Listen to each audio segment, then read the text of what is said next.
C'est quoi cette dinguerie des musiciens sur les réseaux sociaux, là? Enfin, je sais pas. Imaginez 2 secondes Lemmy en train de faire une danse TikTok sur Ace of Spades pour annoncer la sortie de son single dans 2 semaines. Imagine Johnny Cash qui dit: Eh les gars, tapez en commentaire Man in Black pour obtenir un accès anticipé pour mon concert en direct d'une prison. Quelle est donc cette dégénérescence? Le rock est mort. Bref, est-ce que tout est voué à finir dans le caniveau du divertissement algorithmique? Vous croyez que ça me fait plaisir? Vous croyez que ça me fait plaisir d'aller jouer le soir, toute la nuit, avec des musiciens de talent, de faire l'amour avec des individus sublimes et de consommer de la...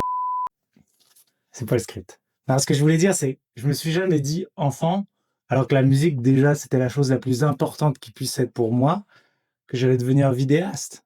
Je voulais pas être comédien, je voulais être musicien. Je voulais pas non plus être tourneur manager, administrateur de production, community manager, digital marketer, vidéaste, je l'ai dit, ouais.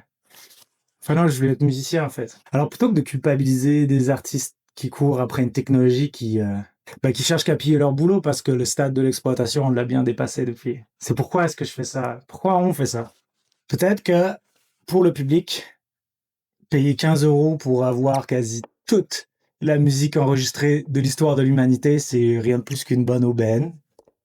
Peut-être que payer 10 € pour aller voir un groupe indé en concert, c'est déjà un peu trop cher. Peut-être que découvrir des créateurs, des artistes en achetant des magazines ou sur des forums ou des webzines, c'est déjà trop d'efforts. Peut-être parce qu'échanger avec des vraies personnes, acheter des disques, des vinyles, IRL, c'est plus une pratique culturelle de masse en fait.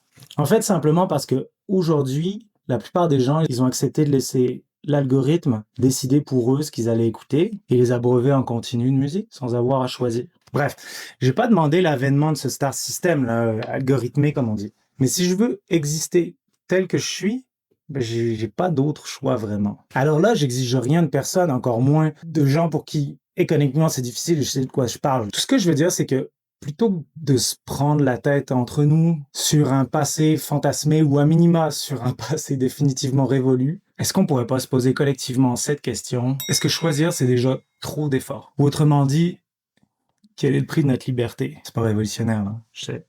Là, j'ai du mal à faire les deux en même temps. Donc pendant ce temps-là, je continuerai à faire des vidéos sur les réseaux avec ce que je comprends des codes des réseaux, parce qu'en fait, j'ai juste envie de faire écouter ma musique et de vous faire découvrir ça. C'est important pour moi. Donc Backfire, mon nouvel album le 20 mars.